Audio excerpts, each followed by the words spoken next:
I left my property for just 1 year. A simple break, nothing too dramatic.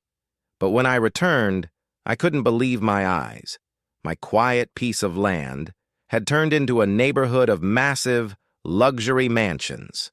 Streets, driveways, the works. I thought someone had made a huge mistake. And then it hit me.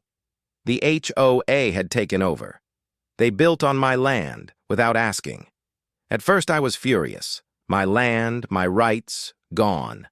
I called lawyers, tried to make sense of it, but the HOA just shrugged. They were smug, thinking I'd lost everything while I was gone. But here's the thing about property.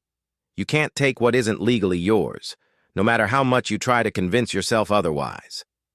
I spent weeks digging through documents, tracing deeds, and figuring out what I really owned. And that's when I discovered something interesting. The land was still mine. Every inch. Those mansions?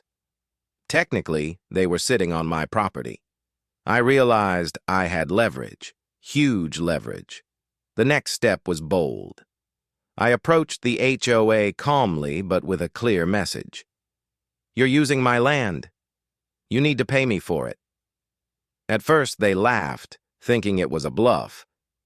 But once I showed the legal papers, their laughter turned into panic. Suddenly, I was the one in control. The tables had turned. Now, every month, I collect rent from the same mansions they built without permission. What started as anger turned into a lesson. Never underestimate what you legally own.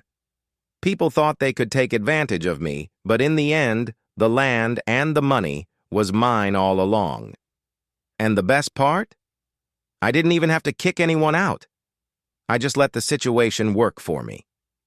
Moral of the story. Sometimes patience and knowledge are more powerful than confrontation.